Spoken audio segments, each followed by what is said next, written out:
Okay, so let's talk pre and post workout nutrition because I get asked all of the time. What should I eat before I work out? What should I eat after I work out? What time should I eat? And there's so many myths. There's so many myths out there about when is the right time to eat. You hear like of an anabolic window. You should get your protein right after your workout. What happens if you do fasted workouts? What's the best way to burn fat? Like there's 500 million different options.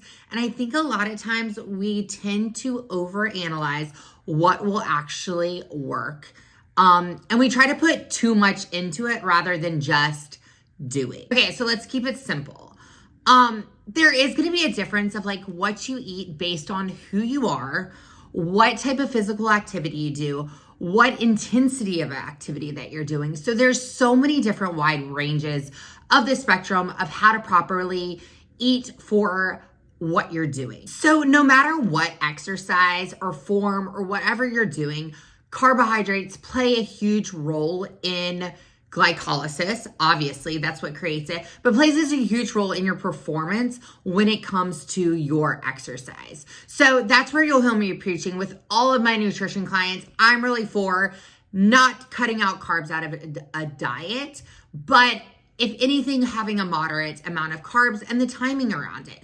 And that's going to play a huge role in how you feel during your workout, whether you're an endurance-based athlete or on the other end of the spectrum, whether you're trying to be a power lifter. Carbs are a super important component in order to get energy in order to perform your best. Break the myth of the anabolic window. So it doesn't necessarily mean that you only optimize carbohydrates, protein, 30 minutes, 45 minutes, whatever that window was post-workout. Yes, there is the optimum time to make sure that we're doing that.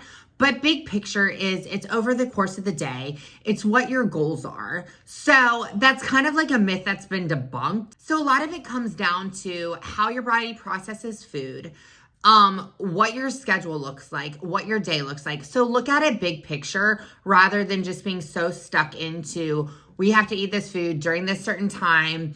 It's got to be a protein shake. There is some flexibility in the scope of how we maximize our nutrition pre and post workout. So if you're someone who works out early in the morning, you got that 5 a.m., 6 a.m. workout, it is super challenging to be like, okay, I'm going to wake up at 3 a.m. and I'm going to have my first meal. So that's probably not how we're going to optimize our nutrition. If you're one of those individuals, where you need to put your primary focus in is going to be in your post-workout. So 2 ways to do that. It's either after your post-workout, making sure that you're having a full breakfast, or we're having our shake and then in about an hour later, we're eating. The cool thing is your body is going to utilize that shake where you're probably going to find yourself hungry afterwards.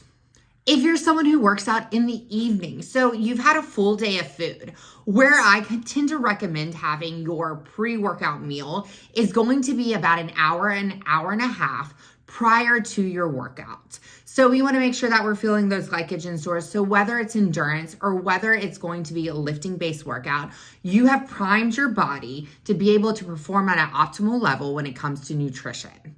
However, there is a caveat when it comes to this. So I'll use myself as an example.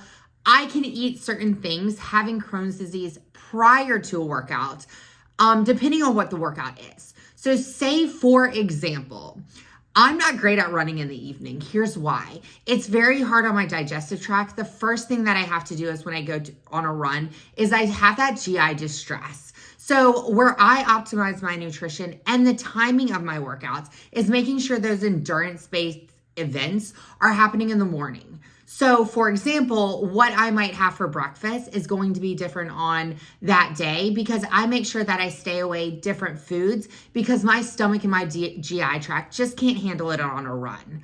However, on the flip side is having something prior to eat, whether it's a meal or whatever it is, before a strength training session, solely strength, I can handle.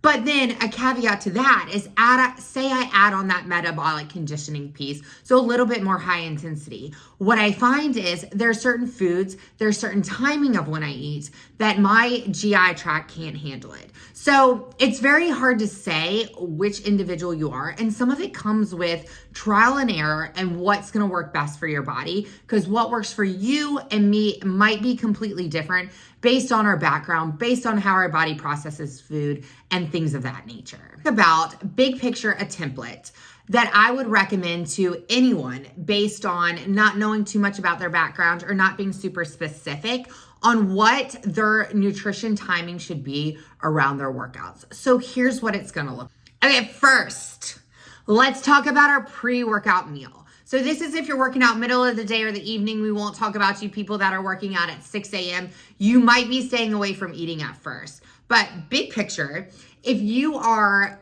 eating prior to your workout, we want it to be at about an hour and a half ahead of time. That way your body has enough time to process and digest the food, so that way you can use it during your workout. So everyone has their own opinion where they say, make sure that you're prioritizing protein and carbs pre-workout. Yes, that's super important.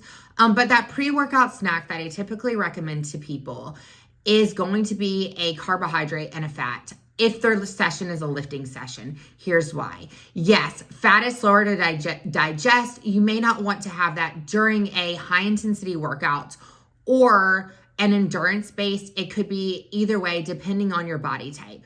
But the fat is going to slow down the digestion, so that way you're feeling fuller throughout your workouts. So that's one way to do it. In the other sense is having those carbohydrates pre-workout is going to help prime your body to make sure that you have the glycogen stores to perform at an optimal level during your workout. Okay, if your goal is to build muscle or you're doing an endurance-based event, we'll talk about endurance in a whole nother thing, because everyone has their opinion on whether they should eat during a long run, whatever that may be. We're talking about your normal workout in the gym, out of the gym, that's about to last an hour and a half. It's going to be moderate to high intensity. So this is where if you're hungry during your workout, or in order to optimize that, this is where simple sugars come into play. So think quick, simple sugars. So something like honey, fruit, rice cakes. Most of the general population, unless it's a performance-based individual, does not need to have something during their workout, just because their intensity or what they're training for may not be able to match what they are eating during it. If you're someone who is in a surplus of food, or you need a surplus of food in order to build lean muscle, which is our goal on every end of the spectrum, but to build lean muscle, that's where we're going to focus on to maybe adding in that simple carbohydrate during your workout. Let's debug that myth. So post-workout, think about it like this. We want to have a protein and a carbohydrate. It's going to help with recovery. We want to replace those glycogen stores that you broke down during your workout. So that's why having a carbohydrate and having a protein source is super important. The difference is it doesn't necessarily need to be right immediate post-workout. It all comes down to lifestyle. So say, for example, you are someone who, timing wise, how your workout works, you have time for a protein shake, or say your stomach can't handle regular food. A protein shake is a great option, but honestly, having normal food is okay too.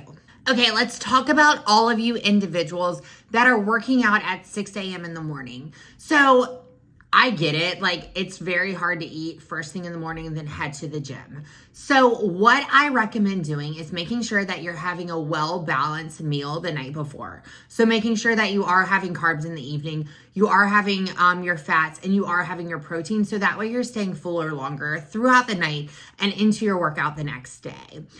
Something that you could also do in addition is making sure this is where you are adding those intra-workout carbohydrates to make sure that if you are someone who finds yourself hungry in the morning, you're able to do so and feel like you have the energy to make it through your entire full workout. In order to maximize carbohydrates, think about it like this. You want to keep your carbohydrates around the time that you're working out, or prior. This is where you're going to be able to maximize your glycogen stores. So that way, when you are in the middle of the workout, you don't find yourself super tired or running out of energy because you have a full muscle belly of glycogen. I have for you today talking about pre and post workout nutrition. So think about it like this. 1, keep those carbs around the time that you're working out.